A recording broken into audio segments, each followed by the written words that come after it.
teachers, and my dear parents. Today we are all gathered here to celebrate the 78th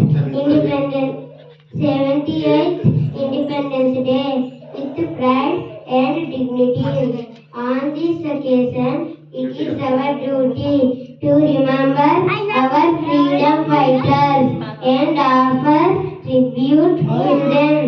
As you all know, our country was ruled by the British for nearly 200 years, and we recall how they treated us.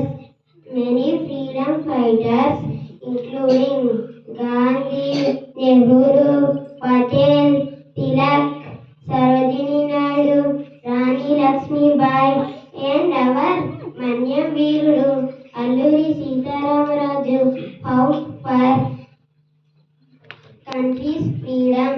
Let us honor their sacrifices and